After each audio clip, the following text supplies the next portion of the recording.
You've set the goal. Maybe it's a promotion, a fitness milestone, or a financial target. On paper, it makes perfect sense. Everyone around you would celebrate if you achieved it. But when you sit down to actually work toward it, you feel nothing. Or worse, you feel drained. Meanwhile, you watch other people get genuinely excited about surface-level wins. A new title, a bigger paycheck, the next achievement badge. And they seem energized by it. They're motivated, they're moving. But you're stuck. Not because you're lazy, not because you don't care about success, but because something deeper is missing and you can't quite name it. Here's what nobody tells you. Some people are wired to need meaning in a way that others simply don't. And if you're one of those people, chasing goals that lack deeper purpose doesn't just feel empty, it actively drains you. This isn't about being too deep or too sensitive. It's about understanding your psychological architecture and finally working with it instead of against it. When you struggle to care about conventional goals, the story you probably tell yourself is, "I'm just not motivated enough.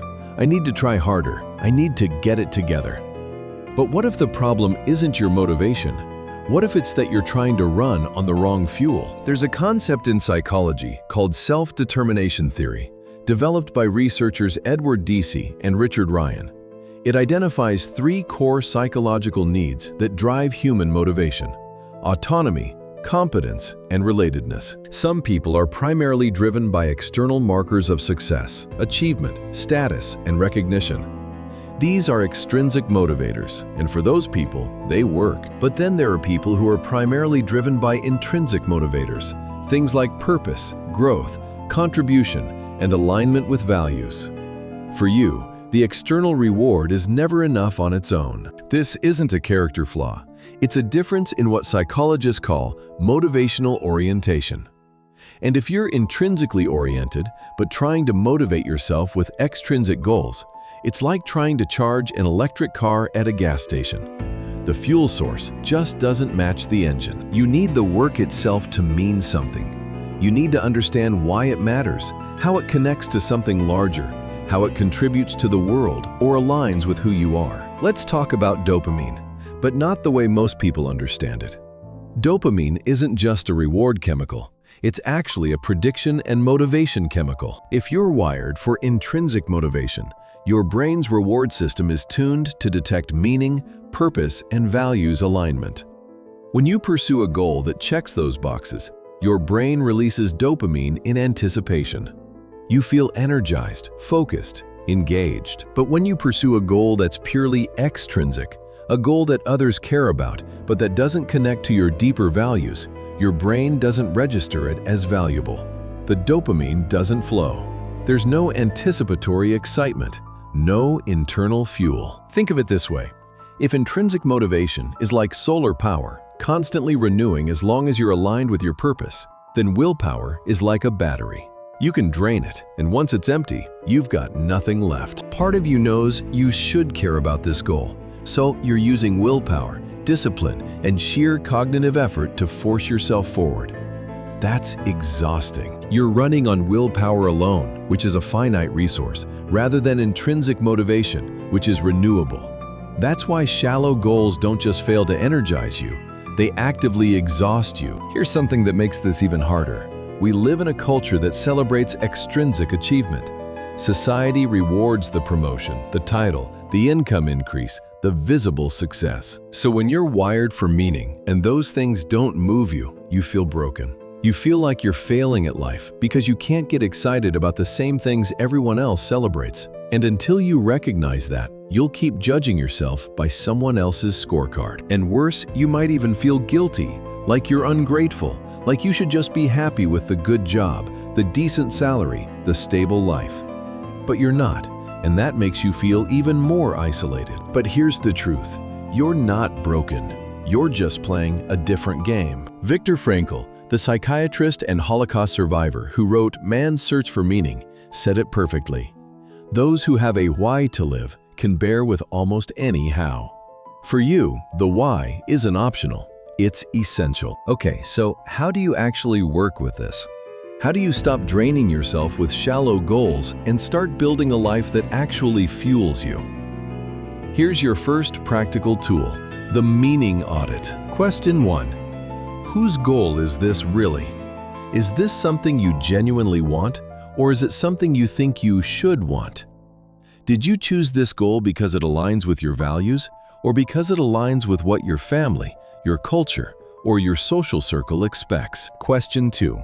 What would this goal give me beyond the surface achievement? For example, if your goal is a promotion, don't stop at a better title and more money. Ask, what would that promotion enable? Question 3. When I imagine achieving this goal, do I feel energized or relieved? This is subtle but critical. Energized means you're moving towards something you want. Relieved means you're just trying to escape pressure or expectation. After you've run through these questions, you'll have clarity on which goals are genuinely meaningful to you and which ones are just noise. And here's what you do next. Give yourself permission to let go of the noise. Now, you might be thinking, okay, but I can't just quit my job or abandon all my responsibilities. Fair. You don't have to blow up your life. But you can start reverse engineering meaning into the life you already have. Here's how.